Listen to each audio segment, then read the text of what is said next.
الله وبركاته.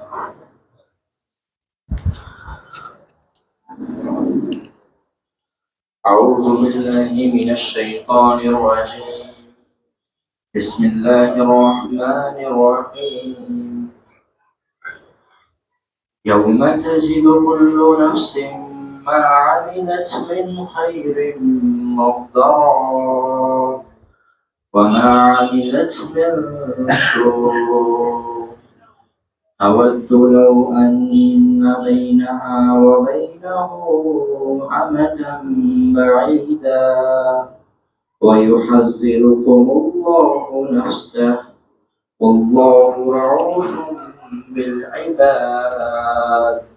قل إن كنتم تحبون الله فاتبعوني يحببكم الله ويغفر لكم ذنوبكم والله غفور رحيم. قل أطيعوا الله والرسول فإن تولوا فإن الله لا يحب الكافرين. إن الله اصطفى آدم ونوحا وآل إبراهيم وآل عمران على العالمين ذرية بعضها من بعض والله سميع عليم. السلام عليكم ورحمة الله وبركاته.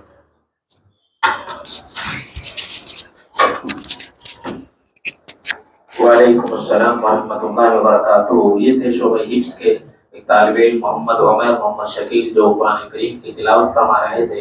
اب میں بنا کسی تاخیر اور تمہید کے بڑے ہی ادب و احترام کے ساتھ میں فضیلت الشیخ مولانا بلال مدنی حفظہ اللہ سے میں گزارش کروں گا کہ آپ تشریف لائیں، اور شیخ کا موضوع ہے استقبال رمضان.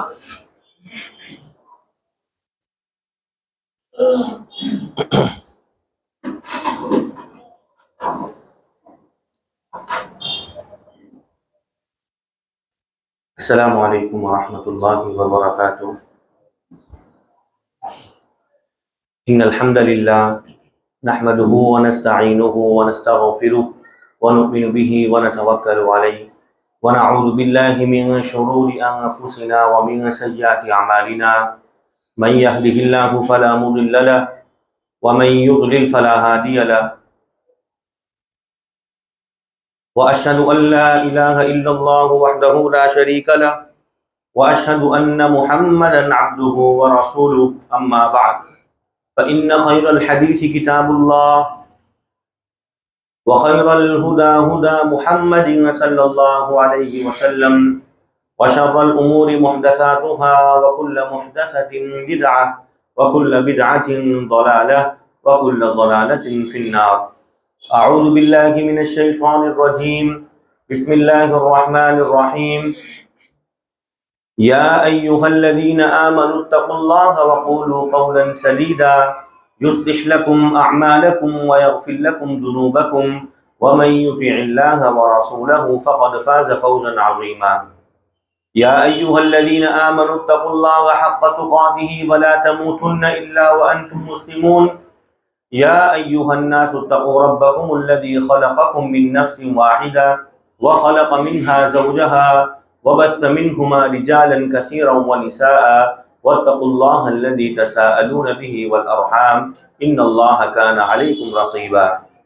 وقال الله تعالى في موضع آخر يا أيها الذين آمنوا كتب عليكم الصيام كما كتب على الذين من قبلكم لعلكم تتقون. محترم سامعین، پیارے بھائیوں، میں گزارش کروں گا کہ جو لوگ ٹیک لگا کر بیٹھے ہوئے ہیں، اگر بزرگ ہے تو کوئی دقت نہیں ہے، لیکن نوجوان ہیں تو ان سے گزارش کروں گا کہ سامنے آ جائیں. سب سے پہلے ہم اللہ رب العالمین کی حمد و ثنا بیان کرتے ہیں، جو اللہ تبارک و تعالی ہم تمام لوگوں کا مربی اور پالنہار ہے. بعدہ درود و سلام ہو ہمارے آخری نبی جناب محمد رسول اللہ صلی اللہ علیہ وسلم اور ان کے آل و اصحاب پر۔ پیارے بھائیوں، ہم تمام لوگ جانتے ہیں کہ شعبان کا جو مہینہ ہے وہ اپنے اختتام پر ہے، اور 2 یا 3 دنوں کے بعد ایک مبارک مہینے کے اندر ہم اور آپ داخل ہو جائیں گے انشاءاللہ۔ یاد رکھیے، رمضان کا مہینہ پا لینا یہ اللہ رب العالمین کی طرف سے ایک عظیم نعمت ہے۔ ہم بہت سے ہمارے ایسے بھائیوں کو جانتے ہیں جو گزشتہ سال تک ہمارے ساتھ موجود تھے، لیکن اس رمضان کے آنے سے پہلے اللہ رب العالمین نے انہیں اپنے پاس بلا لیا، اور آج وہ ہمارے ساتھ ہمارے پاس موجود نہیں ہے۔ ہم اللہ کا جتنا شکر ادا کریں اتنا کم ہے کہ اللہ رب العالمین نے ہمیں ایک بار پھر یہ موقع دیا کہ ہم رمضان کا مہینہ پا رہے ہیں، تو اس موقع کو غنیمت جان کر کے ہمیں خوب عبادت کرنی چاہیے۔ اس مہینے کو غنیمت جان کر کے ہمیں کوشش کرنی چاہیے کہ ہم اپنی مغفرت کا انتظام اللہ رب العالمین سے کروا سکے۔ محترم سامعین، یہ مہینہ اس قدر اللہ کی طرف سے ایک عظیم نعمت ہے، بڑی نعمت ہے، کہ آپ اندازہ اس بات سے لگا سکتے ہیں کہ طلحہ ابن عبید اللہ رضی اللہ تعالیٰ عنہ بیان کرتے ہیں کہ اللہ کے نبی صلی اللہ علیہ وسلم کے پاس 2 شخص آئے، اور دونوں نے ایک ہی وقت میں اسلام قبول کیا۔ ان 2 لوگوں میں ایک شخص بہت زیادہ عبادت کرتا تھا، اور دوسرا پہلے کے مقابلے میں کچھ کم عبادت کرتا تھا۔ جو بہت زیادہ عبادت کرتا تھا وہ اللہ کے راستے میں لڑتے لڑتے وہ شہید کر دیا گیا۔ شہید کا مقام و مرتبہ ہم تمام لوگ جانتے ہیں۔ دوسرا شخص جو پہلے کے مقابلے میں کم عبادت کرتا تھا وہ اپنی فطری موت مرا۔ جو شخص شہید کیا گیا تھا اس کے عوض اس کے مقابلے میں وہ 1 سال زیادہ زندہ رہا اور اپنی فطری موت مرا۔ طلحہ ابن عبید اللہ بیان کرتے ہیں کہ خواب میں دیکھا کہ جو شخص زیادہ عبادت کرتا تھا اور جو اللہ کے راستے میں شہید کر دیا گیا، وہ شخص جنت میں بعد میں داخل ہو رہا ہے اس شخص کے مقابلے میں جو شخص کم عبادت کرتا تھا اور اپنی فطری موت مرا۔ لوگوں کو بڑا تعجب ہوا۔ اللہ کے نبی صلی اللہ علیہ وسلم کے سامنے یہ مکمل واقعہ ذکر کیا گیا۔ اللہ کے نبی نے ارشاد فرمایا، جو کم عبادت کرتا تھا، جو اپنی فطری موت مرا، کیا یہ 1 سال زیادہ زندہ نہیں رہا اس شخص کے مقابلے میں جو زیادہ عبادت کرتا تھا، اللہ کے راستے میں شہید کر دیا گیا۔ لوگوں نے کہا، اللہ کے نبی صلی اللہ علیہ وسلم، جو کم عبادت کرتا تھا اپنی فطری موت مرا، یہ اس شخص کے مقابلے میں 1 سال زیادہ زندہ رہا۔ تو اللہ کے نبی نے ارشاد فرمایا، اس 1 سال میں اس نے رمضان کا مہینہ پایا اور اس میں اس نے خوب عبادتیں کی، اللہ کا ذکر کیا، رمضان کے مہینے کے روزے رکھے، قیام اللیل کا اہتمام کیا۔ اسی وجہ سے اللہ رب العالمین نے اسے اس شخص کے مقابلے میں پہلے جنت میں داخلہ دے دیا۔ تو محترم سامعین، بتائیے ہم اور آپ خوش نصیب ہیں یا نہیں؟ اللہ چاہتا ہمیں بھی اپنے پاس بلا لیتا، لیکن اللہ رب العالمین نے ہمیں ایک بار پھر یہ موقع دیا ہے، اپنی ایک عظیم نعمت دی ہے۔ محترم سامعین، ہمیں اس نعمت کی قدر کرنی چاہیے۔ یاد رکھیے، نعمتوں کی اگر ہم قدر کریں گے، نعمتوں پر شکر ادا کریں گے، اللہ رب العالمین اضافہ کرے گا، اور اگر اس کی ناشکری کریں گے، یاد رکھیے اللہ رب العالمین کا عذاب بڑا سخت ہے۔ اللہ کیا فرماتا ہے؟ وَإِذْ تَأَذَّنَ رَبُّكُمْ لَئِن شَكَرْتُمْ لَأَزِيدَنَّكُمْ۔ اگر شکر گزاری کرو گے اللہ نعمتوں میں اضافہ کرے گا۔ اضافے کا مطلب یہ ہے اللہ مزید ایسے رمضان ہمیں عطا کرے گا، یا نہیں بھی عطا کرے گا تو کم از کم ہمیں اللہ اتنی توفیق دے گا کہ ہم رمضان کے ان ایام کو ایسے ہی ضائع و برباد نہیں کریں گے۔ تو محترم سامعین، یہ کب ہوگا؟ جب اللہ نے ہمیں جو نعمت دی ہے ہم مکمل طور سے اس کی شکر گزاری کریں گے۔ لیکن اگر ہم ناقدری کریں گے، اللہ نے کیا فرمایا؟ وَلَئِن كَفَرْتُمْ، اگر تم ناشکری کرو گے تو ان عذابی لشدید، تو جان لو میرا عذاب بڑا سخت ہے۔ تو محترم سامعین، سب سے پہلے ہمیں اللہ کا شکر ادا کرنا چاہیے کہ اللہ نے جو ہمیں یہ موقع دیا ہے، اللہ کا جتنا ہم شکر ادا کرے کم ہے۔ اللہ چاہتا بہت سارے لوگوں کو اللہ نے اپنے پاس بلا لیا، رمضان کے آنے سے پہلے اللہ چاہتا ہمیں بھی بلا لیتا، لیکن اللہ نے ہمیں جو موقع دیا ہے ہمیں اس موقع کو غنیمت جان کر کے رمضان کے جو بہترین ایام ہیں، جو بہترین جو پل ہیں، ہمیں ان ایام کو ہمیں ایسے ہی ضائع و برباد نہیں کرنا چاہیے۔ آئیے اب ہم دیکھتے ہیں کچھ ایسی چیزوں کا میں آپ حضرات کے سامنے ذکر کروں کہ جس کو اختیار کر کے ہم اپنا رمضان ایک مثالی رمضان بنا سکتے ہیں، ہم اپنا رمضان ایک بہترین رمضان بنا سکتے ہیں، ہم اس رمضان کو ذریعہ بنا سکتے ہیں ہماری گناہوں کی مغفرت کا، ہماری جہنم سے آزادی کا، اگر ہم نے اس رمضان کی قدر کر لی۔ محترم سامعین، یاد رکھیے اللہ کا نظام ہے کہ صبح ہوتی ہے، شام ہوتی ہے، زندگی یوں ہی تمام ہوتی ہے، اللہ کا نظام ہے۔ اگر ایک انسان دن میں اٹھ جائے اور کچھ نہ کرے، ہاتھ پہ ہاتھ دھر کر بیٹھا رہے، تو کیا بتائیے وقت رک جائے گا؟ نہیں رک سکتا، یہ اللہ کا نظام ہے، وقت یہ اپنی سپیڈ سے، اپنی رفتار سے چلے گا۔ اگر رمضان کا آپ استقبال کرے نہ کرے، رمضان آئے گا اور چلا جائے گا۔ محترم سامعین، یہ رمضان ہر اس شخص کی زندگی میں آئے گا جو اللہ رب العالمین کے فضل و کرم سے جو زندہ ہے، لیکن رمضان کو لوگ کس طرح لیتے ہیں؟ لوگوں کی شکلیں مختلف ہے۔ بہت سارے لوگ رمضان کو ہاتھوں ہاتھ لیتے ہیں، رمضان کا تہہ دل سے استقبال کرتے ہیں، اور بہت سارے بھائی ہمارے ایسے بھی ہیں کہ جن کی زندگی میں کوئی تبدیلی نہیں آتی، جو عام ان کا روٹین تھا، عام دنوں میں جو زندگی گزارتے تھے، رمضان آتا ہے انہیں ذرہ برابر فرق نہیں پڑتا۔ تو محترم سامعین، ہم کیا کہتے ہیں کہ رمضان آ رہا ہے۔ محترم سامعین، رمضان تو آ رہا ہے، لیکن کیا ہم رمضان کی طرف ہم خود جا رہے نہیں جا رہے؟ اگر ہمارے گھر میں مہمان آ جائے تو ہم مہمان کا کس طرح استقبال کرتے ہیں؟ اس کے کھانے پینے کا، اس کے رہنے سہنے کا مکمل انتظام کرتے ہیں۔ تو محترم سامعین، اسی طرح رمضان آ رہا ہے تو رمضان کی ہمیں تیاری کرنی ہے، اس کا ہمیں تہہ دل سے استقبال کرنا ہے۔ آپ کہیں گے مولانا ہم لوگ تیاری تو کرتے ہیں، استقبال تو کرتے، کیسے؟ اچھے اچھے کھانے بنا کر کے، نئے نئے کپڑے پہن کر کے ہم یہ استقبال کرتے ہیں۔ محترم سامعین، آپ اچھے کپڑے پہنے یا نہ پہنے، آپ کی عبادت میں کوئی فرق نہیں آئے گا۔ آپ اچھا کھانا کھائے یا نہ کھائے، آپ کے رمضان میں، آپ کے روزے میں، آپ کی عبادت میں کوئی فرق نہیں آئے گا۔ ہاں، اگر آپ نے اپنی عبادتوں کا جو گراف ہے وہ کم کر دیا، یاد رکھیے آپ کی عبادت میں، آپ کے رمضان میں کمی واقع ہو جائے گی، آپ کے روزوں میں کمی واقع ہو جائے گی۔ تو محترم سامعین، رمضان جس طرح ہمارے پاس آ رہا ہے، ہمیں چاہیے ہم رمضان کا اسی طرح تہہ دل سے ہم استقبال کریں۔ اللہ کے نبی صلی اللہ علیہ وسلم کیا ارشاد فرماتے، حدیث قدسی ہے کہ اللہ تبارک و تعالیٰ کہتا ہے، یعنی اللہ تبارک و تعالیٰ ارشاد فرماتا ہے، اگر کوئی بندہ میرے پاس ایک بالش آتا ہے، یعنی کوئی بندہ اللہ رب العالمین کی طرف ایک بالش آگے بڑھتا ہے، اللہ کہتا ہے میں ایک ہاتھ اس کی طرف میں بڑھاتا ہوں، یعنی ہم ایک بالش بڑھیں گے، اللہ ایک ہاتھ ہماری طرف آئے گا۔ اللہ تبارک و تعالیٰ کہتا ہے اگر کوئی ایک ہاتھ میری طرف آگے آتا ہے، میں 2 ہاتھ اس کی طرف جاتا ہوں۔ پھر اللہ کہتا ہے اگر کوئی بندہ چل کر کے میرے پاس آتا ہے، میں دوڑ کر کے اس کے پاس جاتا ہوں۔ تو محترم سامعین، رمضان کا جو ایک عظیم نعمت، ایک عظیم موقع ہمیں ملا ہے، ہمیں اسے ضائع و برباد نہیں کرنی چاہیے۔ ہم اللہ کی طرف آئے، ہم تھوڑا سا قدم اللہ کی طرف بڑھائیں، ہم چل کر کے اللہ کی طرف جائیں۔ اللہ رب العالمین کہتا ہے میں دوڑ کر کے تمہارے پاس آؤں گا۔ تو ہمیں سب سے پہلا کام کیا کرنا ہے کہ رمضان کا جو عظیم مہینہ ہماری طرف آ رہا ہے، ہمیں تہہ دل سے اس کا استقبال کرنا ہے، یعنی ہمیں ذہن بنا لینا ہے کہ ہمیں کس طرح عبادتیں کرنی ہے، کس طرح ہمیں ذکر و اذکار کرنا ہے، قرآن مجید کی تلاوت ہمیں کب کب کرنی ہے، ایک مکمل شیڈیول ہونا چاہیے۔ محترم سامعین، رمضان کا جو مہینہ ہمارے سامنے آ رہا ہے، ایک اور کام ہمیں کیا کرنا ہے۔ عبداللہ ابن مسعود رضی اللہ تعالی عنہ سے پوچھا گیا کہ کیف کنتم تستقبلون رمضان، کہ تم صحابہ کرام رمضان کا استقبال کیسے کیا کرتے تھے، یعنی جب رمضان کا مہینہ آتا تم اس کا استقبال کس طرح کیا کرتے تھے۔ عبداللہ ابن مسعود رضی اللہ تعالیٰ عنہ نے بڑا بہترین جواب دیا، یہ جواب ہم سنیں اور ہم عمل کریں، ہمارے دلوں کی صفائی کریں۔ عبداللہ ابن مسعود رضی اللہ تعالیٰ عنہ نے کیا کہا جب ان سے پوچھا گیا رمضان کا استقبال کس طرح کیا کرتے تھے، انہوں نے جواباً کیا کہا، ما كان احدنا يجرؤ على استقبال الهلال في قلبه ذرة حقد على اخيه المسلم۔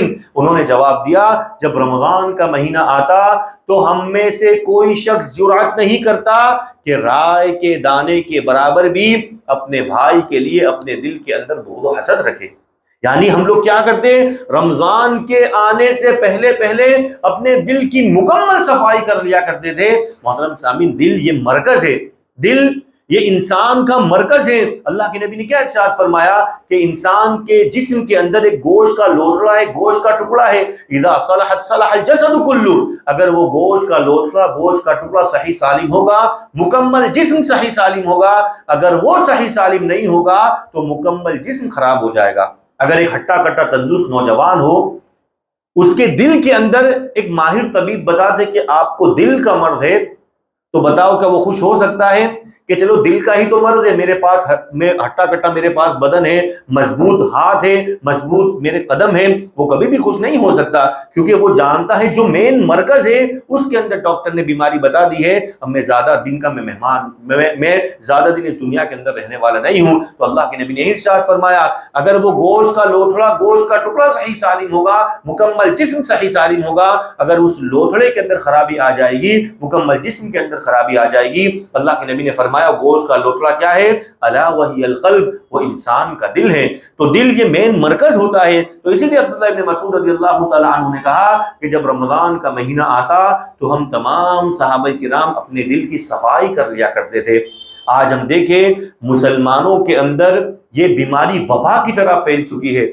ہم دیکھتے ہیں نمازیں پڑھنے والا جن کی نمازیں صف اول میں ہوتی ہے، اس کے تعلق سے ہمیں سننے کو ملتا ہے کہ اپنے دل کے اندر بغض و حسد اپنے بھائی کے لیے پالے ہوئے ہیں، اپنے سگے بھائی سے بات چیت بند ہے، اپنے رشتہ داروں سے اس نے قطع تعلق اختیار کر لی ہے۔ یاد رکھیے ایک مومن کے لیے، مسلمان کے لیے زیب نہیں دیتا ہم نمازیں ادا کریں، ہمارے دل کے اندر اپنے بھائی کے تئیں بغض و حسد ہو۔ محترم سامعین، کیا ہمارا ایمان، ہماری نمازیں ہم یہ تعلیم دیتی ہے کہ نمازیں بھی ادا کریں، ہم روزے بھی رکھیں، اللہ کے سامنے ہاتھ بھی پھیلائیں اور ساتھ ہی ساتھ ہم بغض و حسد رکھیں؟ یہ ہمارا اسلام ہمیں تعلیم نہیں دے سکتا۔ یاد رکھیے صحابہ کرام جانتے تھے کہ رمضان کا جو مہینہ آ رہا ہے، اگر اس مہینے کے اندر ہم نے ہمارے دلوں کی صفائی نہیں کی، اگر ہم نے ہمارے دلوں کو صاف نہیں کیا تو یہ ایسا مہلک مرض ہے جس کی وجہ سے ہماری بقیہ عبادتیں بھی اللہ رب العالمین قبول نہیں کرے گا۔ اللہ کے نبی نے کیا ارشاد فرمایا تھا کہ حسد یہ ایسا مرض ہے کہ جس طرح لکڑی آگ کو کھا جاتی ہے، اگر کسی آگ کے اندر لکڑی کو داخل کیا جائے تو لکڑی کی حالت کیا ہوگی؟ وہ بالکل جل کر خاکستر ہو جائے گی۔ اللہ کے نبی نے ارشاد فرمایا جس طرح آگ یہ لکڑی کو کھا جاتی ہے، اسی طرح جو حسد انسان کے نیکیوں کو، انسان کے نیک اعمال کو ختم کر دیتا ہے، اسی طرح ختم کر دیتا ہے جس طرح آگ لکڑی کو ختم کر دیتی ہے۔ تو محترم سامعین، ہر شخص اپنے گریبان میں جا کے اپنے دل کا جائزہ لے۔ اگر کوئی ایسا شخص ہے جس کے لیے ہم حسد پالے ہوئے ہیں، محترم سامعین اس سے مل کر کے اپنا معاملہ بالکل صاف و شفاف کروا لیجئے، اگر ہم چاہتے ہیں کہ رمضان کی عبادتیں ہماری قبول کر لی جائے۔ اور وہ واقعہ آپ نے بارہا سنا ہوگا کہ اللہ کے نبی صلی اللہ علیہ وسلم صحابہ کرام کے درمیان بیٹھے ہوئے تھے، اللہ کے نبی نے ایک جانب اشارہ کرتے ہوئے ارشاد فرمایا کہ یطلع علیکم الان رجل من هذا الفج من اہل الجنہ، کہ ابھی اس سم سے ایک شخص داخل ہوگا، وہ شخص جنتی ہے۔ صحابہ کرام نے دیکھا سعد ابن معاذ رضی اللہ تعالیٰ عنہ کا دخول ہوا۔ پھر دوسرے دن پھر اللہ کے نبی نے یہی جملہ ارشاد فرمایا کہ یطلع علیکم الان رجل من هذا الفج من اہل الجنہ، ابھی اس سم سے ایک شخص داخل ہوگا، وہ شخص جنتی ہے۔ صحابہ کرام نے دیکھا پھر وہی صحابی رسول سعد ابن معاذ رضی اللہ تعالیٰ عنہ کا دخول ہوا۔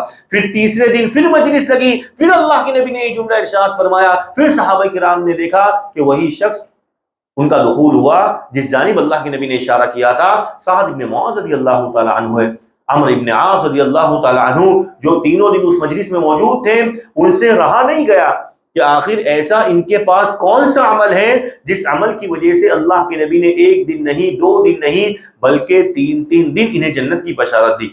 وہ عمل جاننے کے لیے ان کے گھر پہنچ گئے، کچھ دن مہمان بن کر کے رہے، لیکن کوئی نیا عمل جاننے کو نہیں، نیا عمل دیکھنے کو نہیں ملا۔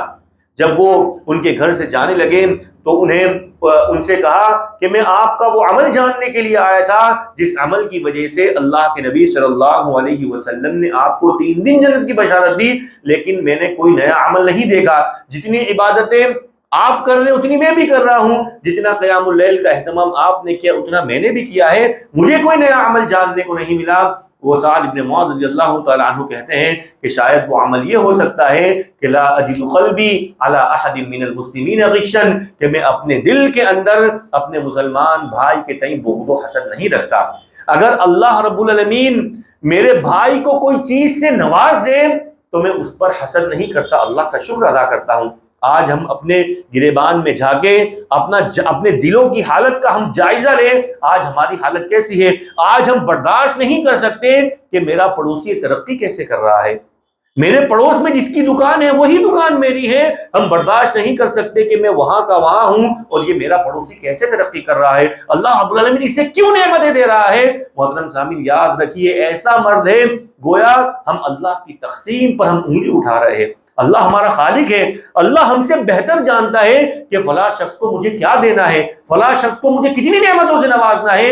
گویا ہم حسد کر کے نعوذ باللہ اللہ کی تقسیم کو ہم للکار رہے ہیں, اللہ کی تقسیم پر انگلی اٹھا رہے ہیں کہ اللہ اس کے لیے بہتر جانتا ہے کہ اس کے لیے کیا بہتر ہے اور ہمارے لیے کیا بہتر ہے. تو محترم سامعین ہمیں حسد بالکل نہیں کرنا ہے. یاد رکھیے اگر ہم چاہتے ہیں کہ رمضان کی جو عبادتیں ہیں, ایک عظیم مہینہ مقدس مہینہ ہمارے سامنے آ رہا ہے, اگر ہم چاہتے ہیں اس کی عبادتیں ہماری رائے گاہ وہ برباد نہ ہو, اس کی عبادتیں اللہ کے یہاں قبول کر لی جائے, ہمیں ہمارے دلوں کی مکمل صفائی کرنا ہے. یہ رمضان کے آنے سے پہلے ہم تمام لوگوں کو یہ کام ضرور کرنا ہے. کسی بھائی سے بول چال بند ہے, ہمارے کسی رشتہ دار سے, کسی پڑوسی سے اگر ہماری انبن ہوئی ہے تو یاد رکھیے رمضان کے آنے سے پہلے اپنا معاملہ صاف کروا لیجئے. اور محترم سامعین جھکنے سے انسان چھوٹا ہوتا ہے؟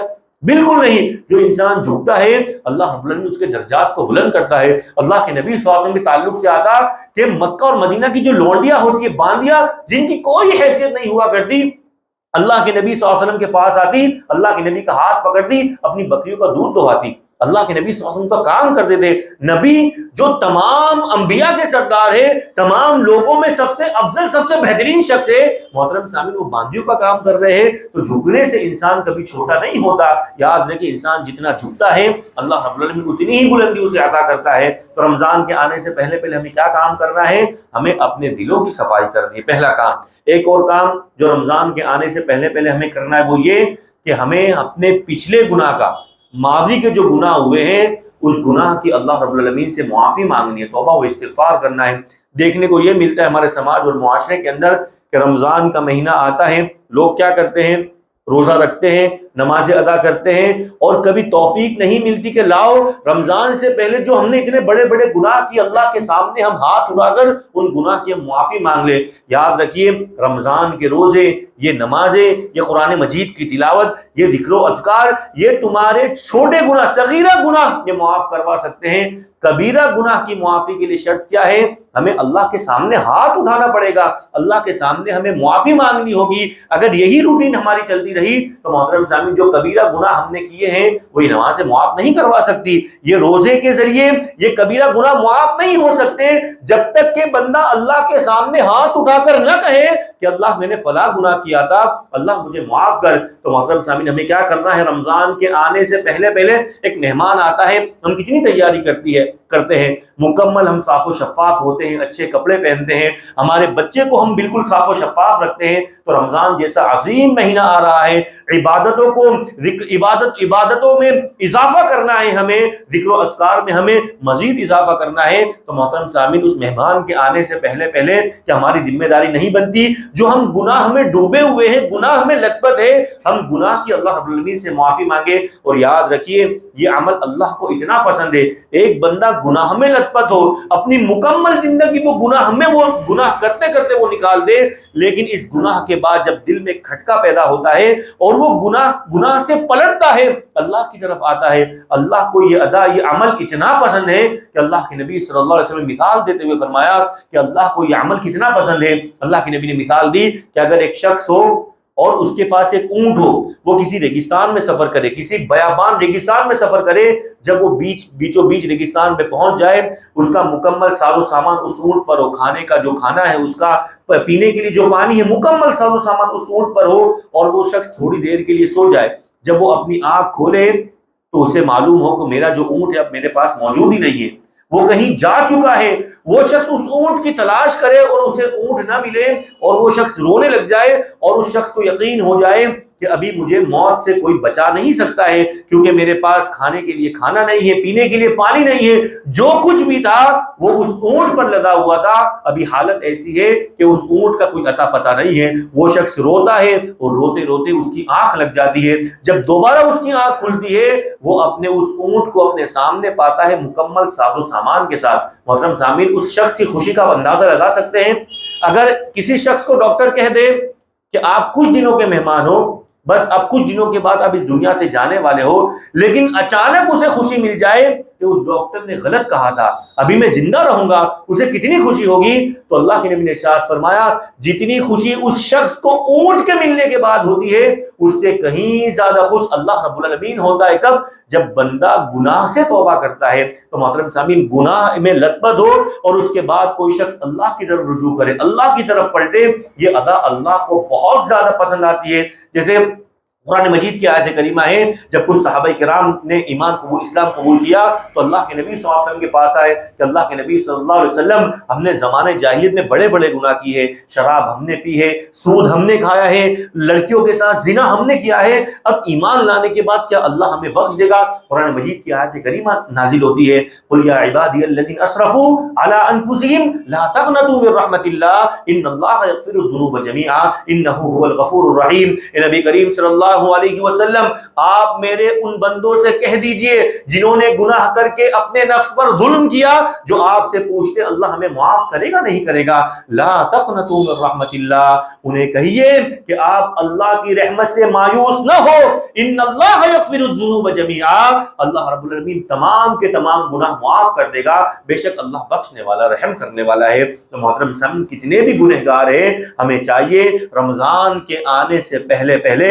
اللہ کے سامنے ہاتھ اٹھائیں اور اپنے گناہ کی اللہ سے معافی مانگے۔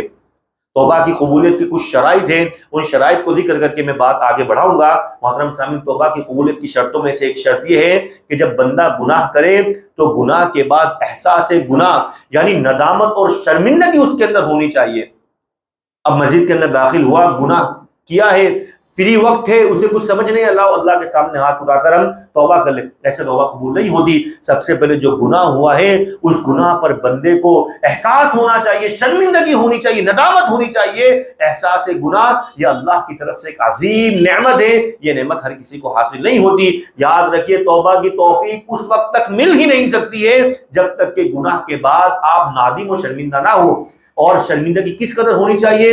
اللہ کے نبی صلی اللہ علیہ وسلم ارشاد فرماتے ہیں ایک مومن کی حالت اور ایک فاسق و فاجر شخص کی حالت، کہ مومن گناہ کرنے کے بعد کس طرح محسوس کرتا ہے اور ایک فاسق و فاجر شخص گناہ کرنے کے بعد کیسا محسوس کرتا ہے۔ اللہ کے نبی نے ارشاد فرمایا ان المؤمن یرى ذنوبه كأنه قاعد تحت جبل يخاف ان يقع عليه، کہ ایک مومن شخص جب گناہ ہوتا ہے تو اس کی حالت یہ ہوتی ہے، وہ اس قدر ڈر جاتا ہے کہ اگر میں نے توبہ نہیں کی تو وہ یوں محسوس کرتا ہے کہ میں ایک پہاڑ کے نیچے بیٹھا ہوں اور پہاڑ کسی بھی وقت مجھ پر گر سکتا ہے۔ یعنی اتنا خوف ہوتا ہے اگر میں نے اس گناہ سے توبہ نہیں کی کہیں اللہ کا عذاب مجھ پر نہ آ جائے، وہ ڈرتا ہے تو وہ جلدی مچاتا ہے توبہ کرنے کے لیے۔ اور ایک فاسق و فاجر شخص کی مثال دیتے ہوئے اللہ کے نبی نے ارشاد فرمایا کہ ایک فاسق و فاجر شخص جب گناہ ہوتا ہے اسے ذرہ برابر احساس نہیں ہوتا، وہ یوں محسوس کرتا ہے کہ کہیں سے مکھی اڑ کر آ کر میری ناک پر بیٹھ گئی اور میں نے ہاتھ کے اشارے سے اسے بھگا دیا۔ محترم سامعین، اس حدیث کی روشنی میں ہر شخص اپنے آپ کا جائزہ لے، کیا گناہ کرنے کے بعد مومنوں والی کیفیت، مومنوں والی فیلنگ ہمیں محسوس ہوتی ہے کہ ہمیں یوں محسوس ہوتا ہے اگر میں نے توبہ نہیں کی تو کہیں اللہ کا عذاب نہ آ جائے، یا فاسق و فاجر شخص والی فیلنگ ہمیں آتی ہے کہ کوئی ذرہ برابر احساس نہیں ہوتا؟ تو توبہ کی قبولیت کی پہلی شرط کیا ہے کہ بندہ اپنے گناہ پر نادم و شرمندہ ہو، احساس کا مادہ اس کے اندر پیدا ہو۔ اور دوسری شرط توبہ کی قبولیت یہ ہے کہ بندہ یہ عزم مصمم یعنی اللہ رب العالمین سے پختہ وعدہ کرے کہ اللہ میں گناہ دوبارہ نہیں کروں گا۔ ہم تو گناہ توبہ کے لیے ہاتھ اٹھائے لیکن ہمارے دل کے اندر یہ کیفیت ہی نہ ہو کہ ہم یہ گناہ چھوڑ دیں گے، دوبارہ نہیں کریں گے۔ تو محترم سامعین، دوسری شرط کیا ہے؟ ہم اللہ سے عزم مصمم یعنی پختہ وعدہ کرے کہ اللہ یہ گناہ میں دوبارہ نہیں کروں گا۔ اور تیسری شرط کیا ہے توبہ کی قبولیت کی؟ کہ گناہ چھوڑنے کا مکمل اس کا ارادہ ہو کہ ہاں میں یہ گناہ چھوڑ دوں گا۔ بندہ گناہ پر نادم و شرمندہ ہو، گناہ چھوڑنے کا مکمل ارادہ ہو اور آئندہ اس قسم کے میں گناہ نہ کروں گا، یا اللہ رب العالمین سے عزم مصمم کرے۔ ان تین شروط کے ساتھ اگر کوئی شخص اللہ کے سامنے ہاتھ اٹھاتا ہے، یاد رکھیے اس کی توبہ اللہ رب العالمین ضرور قبول کرے گا۔ یہ تین شروط حقوق اللہ کے معاملے میں ہے۔ اگر کوئی بندہ نماز میں کوتا ہے، کوئی بندہ اگر کوئی ایسا کام کر رہا ہے اللہ رب العالمین کی حق تلفی کر رہا ہے تو ان تین شروط کے ساتھ اللہ رب العالمین کے سامنے ہاتھ اٹھا سکتا ہے۔ اور اگر کسی نے کسی بندے کا حق لیا ہے، کسی بندے کا حق تلفی کی ہے، کسی بندے کو پریشان کیا ہے، یعنی اگر حقوق العباد کی اسے معافی مانگنی ہے تو ان 3 شروط میں ایک شرط کا اضافہ ہم کر دیں گے، وہ کیا کہ جس کا ہم نے حق لیا ہے، جس کو ہم نے پریشان کیا ہے، سب سے پہلے ہمیں چاہیے ہم اس شخص سے معافی مانگے، اس کے بعد ہم اللہ رب العالمین کے سامنے ہاتھ اٹھائیں۔ میں اگر کسی شخص کو پریشان کروں اور اس سے معافی نہ مانگ کر کے میں صبح شام اللہ کے سامنے ہاتھ اٹھاؤں، اللہ معاف کرے گا؟ ہرگز نہیں۔ پہلے ہم نے جسے پریشان کیا ہے، جس کا حق دبا لیا ہے، یا جو شخص ہم سے پریشان ہے ہماری زبان سے، ہماری حرکتوں سے، ہمیں چاہیے اگر ہم توبہ کر رہے ہیں حقیقی معنوں میں، سب سے پہلے ذمہ داری بنتی ہے ہم اس شخص سے معافی مانگے، اور اس کے بعد 3 شروط کے ساتھ ہم اللہ رب العالمین کے سامنے ہاتھ اٹھائے۔ تو رمضان کے آنے سے پہلے ہمیں کیا کرنا ہے؟ دلوں کی صفائی کرنی ہے۔ ایک کام کیا کرنا ہے؟ ہمیں رمضان کا استقبال کرنا ہے، اور ایک کام یہ کرنا ہے کہ رمضان کے آنے سے پہلے ہمیں اپنے پچھلے گناہ کی اللہ رب العالمین سے معافی مانگنی ہے۔ محترم سامعین، ایک اور کام جو ہمیں کرنا ہے رمضان کے آنے سے پہلے ہم دیکھتے ہیں بہت سارے ہمارے بھائی ایسے ہمارے سماج اور معاشرے میں بچے کی زبان بالکل ہمیں گندی نظر آتی ہے، اور بہت سارے لوگ ایسے ہیں کہ گالی گلوچ کو انہوں نے تکیہ کلام بنا دیا، جیسے وہ نارمل جو بات چیت کرتے ہیں اس میں ایسے گندے الفاظ استعمال کر دیتے ہیں، اور نہ انہیں احساس ہوتا ہے اور نہ جن سے وہ کلام کرتے ہیں انہیں احساس ہوتا ہے، یعنی ان کا وہ تکیہ کلام بن چکا ہے۔ محترم سامعین، اگر رمضان کا مہینہ ہو، روزے کی حالت میں ہو اور ہماری زبان درست نہ ہو تو ایسے روزے سے ہمیں کیا حاصل ہوگا؟ اللہ کے نبی صلی اللہ علیہ وسلم ارشاد فرماتے ہیں کہ من لم يدع قول الزور والعمل به فليس لله حاجة ان يدع طعامه وشرابه۔ اللہ کے نبی نے ارشاد فرمایا کہ جو شخص رمضان کے مہینے میں حالت روزے میں جھوٹ کہنا نہ چھوڑے، جھوٹی گواہی دینا نہ چھوڑے، اپنے زبان سے بد کلامی کو وہ ترک نہ کرے، فَلَيْسَ لِلَّهِ حَاجَةٌ أَن يَدَعَ طَعَامَهُ وَشَرَابَهُ، تو اللہ رب العالمین کو حاجت نہیں ہے، اللہ کو ضرورت نہیں ہے أَن يَدَعَ طَعَامَهُ وَشَرَابَهُ کہ وہ کھانا اور پینا ترک کر دے، کھانا پینا چھوڑ دے، یعنی اسے روزے رکھنے کی ذرہ برابر ضرورت نہیں ہے، اگر روزے رکھنے کے باوجود بھی وہ اپنی زبان کا غلط استعمال کرتا ہے، اپنی زبان سے جھوٹ کہتا ہے، اپنی زبان سے بد کلامی کرتا ہے، جھوٹی گواہی دیتا ہے، حالت رمضان میں بھی حالت روزے میں بھی، تو اسے چاہیے وہ روزہ ہی ترک کر دے، کیونکہ ایسے روزوں کی اللہ کو ذرہ برابر ضرورت نہیں ہے۔ اور محترم سامعین، ہم جو یہ لفظ کہتے ہیں، ہم جو گالی گلوچ کرتے ہیں، اپنے زبان سے جو گندے الفاظ نکالتے ہیں، ہمیں خوف کھانا چاہیے، ہمیں ڈرنا چاہیے اللہ رب العالمین کے عذاب سے۔ اللہ کے نبی نے کیا ارشاد فرمایا تھا کہ ان العبد لا يتكلم بالكلمہ، کہ کبھی کبھار بندہ اپنی زبان سے ایسا کلمہ کہہ دیتا ہے، ایسا لفظ اپنی زبان سے نکال دیتا ہے، من سخط اللہ، جو کلمہ اللہ کی ناراضگی کا سبب بنتا ہے، لا یلقی لہا بالا، اور بندے کو پرواہ نہیں ہوتی، یعنی بندہ ایسے ہی بغیر کسی قصد کے وہ ایسے ہی کوئی کلمہ نکال دیتا ہے اور وہ کلمہ اللہ کی ناراضگی کا سبب بنتا ہے۔ اللہ کے نبی نے ارشاد فرمایا یہوی بہا فی جہنم، ایسے شخص کو اللہ جہنم کے حوالے کر دے گا۔ یعنی بندہ ایسے ہی اپنی زبان سے، آج ہم کتنے گندے الفاظ نکال دیتے ہیں، صبح سے لے کر ابھی تک ہم کاؤنٹ کرنا چاہیں، گننا چاہیں، گن نہیں سکتے کہ ہم نے اپنی زبان سے کیا کیا کارنامے انجام دیے ہیں۔ تو ہمیں زبان کے استعمال سے پہلے ہمیں 1000 مرتبہ سوچنا چاہیے کہ ہم اپنی زبان سے کیا لفظ نکال رہے ہیں، کیونکہ اللہ کے نبی نے ارشاد فرمایا کبھی کبھار زبان سے ایسا کلمہ نکل جاتا ہے جو کلمہ اللہ کی ناراضگی کا سبب بنتا ہے، اور اس ایک کلمے کی وجہ سے اللہ رب العالمین سے جہنم کے حوالے کر دیتا ہے۔ تو رمضان کا جو مہینہ آ رہا ہے، ہمیں کیا کرنا ہے؟ ہمیں اپنی زبان کی، جس طرح دل کی صفائی کرنی ہے، اپنی زبان کی بھی صفائی کرنی ہے۔ ہمیں مکمل کوشش کرنا ہے ہم اپنی زبان سے رمضان کے مہینے میں بھی اور رمضان کے بعد آنے والے مہینوں کے اندر بھی اپنی زبان کا ہم غلط استعمال نہ کریں۔ گالی گلوچ کو جو ہم نے تکیہ کلام، میں تمام لوگوں کی بات نہیں کر رہا ہوں، ہمارے سماج اور معاشرے میں دیکھیں چھوٹے چھوٹے بچوں کے زبان پر گالی ہے، ماں باپ بھی اسے غلط نہیں سمجھتے۔ محترم سامعین، یاد رکھیے اللہ سے ڈرنا چاہیے، کہیں اللہ ان کلمات کی وجہ سے کہیں ایسا نہ ہو کہ اللہ جہنم کے حوالے کر دے۔ تو رمضان کے آنے سے پہلے اپنی زبان کا بھی ہمیں مکمل احتیاط کرنا ہے، کہیں ایسا نہ ہو کہ اس زبان کی وجہ سے ہمارے روزے یہ رائگاں و برباد کر دیے جائے، ہمارے عبادتیں اللہ کے قابل قبول نہ ہو۔ تو رمضان کے آنے سے پہلے اپنی زبان کا بھی ہمیں مکمل طور سے احتیاط کرنا چاہیے۔ محترم سامعین، ایک آخری عمل بتا کر اپنی بات ختم کروں گا، جو وقت دیا گیا تقریباً مکمل ہو چکا ہے۔ ہم جس طرح ایک انسان تجارت کرتا ہے، تو تجارت کرنے والا انسان اپنے مکمل دن کا یا مکمل ماہ کا شیڈول بناتا ہے کہ مجھے کب کیا کرنا ہے۔ جس طرح اگر جامعات میں دیکھیں تو استاد طالب علم کو نصیحت کیا کرتا ہے، ہم لوگ مدینہ میں تھے، استاد کو نصیحت کیا کرتے ہیں کہ بچوں اپنے مکمل دن کا تم شیڈول تیار کرو کہ آپ کو فلاں وقت کون سی کتاب کا مطالعہ کرنا ہے، اگر آپ کو گھر پر بھی بات کرنی ہے تو کتنے وقت آپ کو بات کرنی ہے اور کس وقت آپ کو بات کرنی ہے۔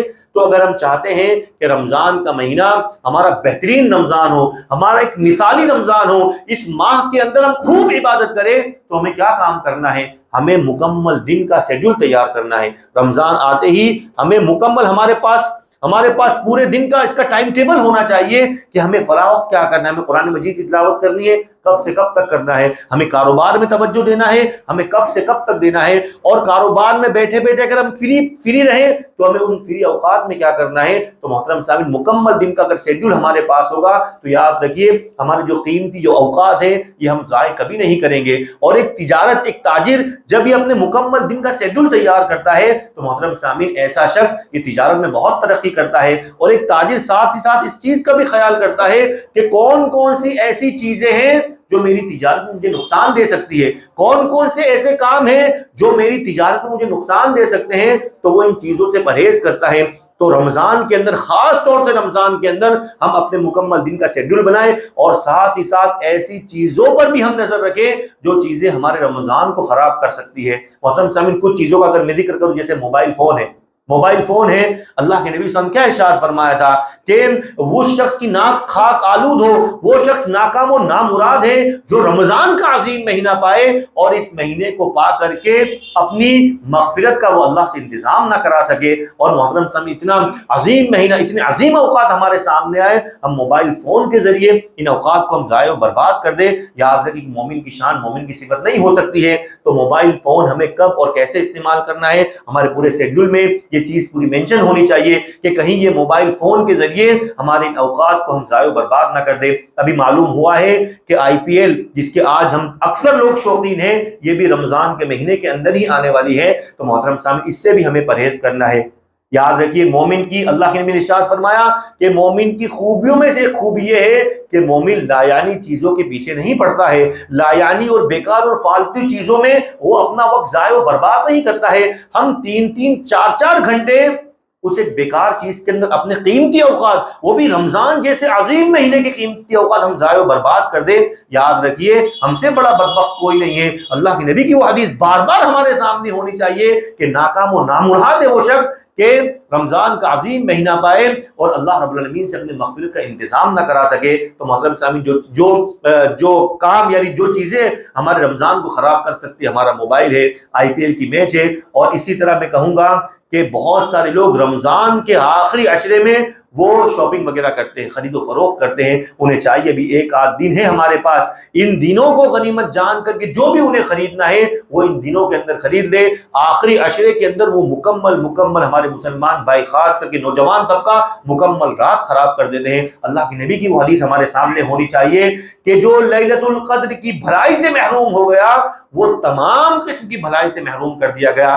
آخری عشرے میں لیلۃ القدر جیسی عظیم رات آتی ہے اور ہم شاپنگ کے اندر، خرید و فروخت کے اندر اس رات کو ہم ایسے ہی ضائع و برباد کر دیں، تو اللہ کے نبی کا یہ فرمان ہمارے سامنے ہونا چاہیے، جو لیلۃ القدر کی بھلائی سے محروم کر دیا گیا وہ تمام قسم کی بھلائی سے بھی وہ محروم کر دیا گیا۔ ایک آخری چیز جو ہماری عبادتوں میں، ہمارے گھر کے لوگوں کی عبادتوں میں جو چیز خلل ڈال سکتی ہے، محترم سامعین، ہم دیکھتے ہیں بہت سارے لوگ یہ کھانے پینے کے شوقین ہوتے ہیں، تو بیچارے کیا کرتے ہیں، اپنی بیویوں کو، اپنے گھر والوں کو وہ صبح سے شام تک وہ کچن کے اندر، مطبخ کے اندر وہ اتنی مصروفیت دے دیتے ہیں کہ بیچاری بیوی صبح سے شام تک اسے فرصت ہی نہیں ملتی۔ صبح اس کا دن شہری کرانے میں گزر جاتا ہے، تھوڑا سا وہ آرام کرتی ہے، دوپہر میں اٹھتے ہی شوہر صاحب کی لمبی چوڑی فرمائشوں کی لسٹ اس کے سامنے موجود ہوتی ہے، مکمل دن اس کا کچن کے اندر ہی گزر جاتا ہے۔ آپ جس طرح عبادت کرتے ہو، آپ کا حق بنتا ہے کہ آپ اپنے اہل و عیال کے تعلق سے بھی فکر مند ہو جاؤ۔ اگر اچھا کھانا نہیں کھاؤ گے مر تھوڑی جاؤ گے،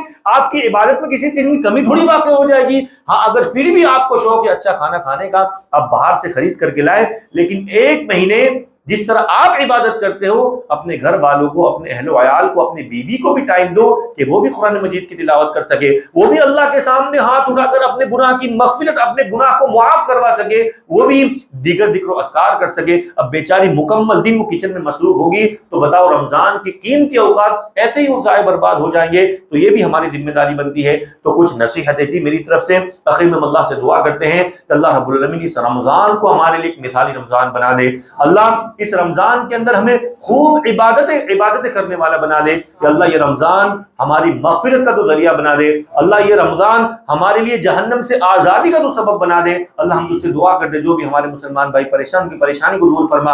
اللہ جو بیمار ہیں انہیں شفا کاملہ، شفا عاجلہ، شفا دائمہ عطا کر۔ اللہ جو قرض میں مبتلا ہیں قرض کی ادائیگی غیب سے شکل صورت پیدا فرما۔ اللہ جب تک تو ہمیں زندہ رکھ ایمان پر رکھ، جب ہمارا خاتمہ ہو تو ایمان بالخیر پر ہو۔ آمین۔ وما علینا الا البلاغ۔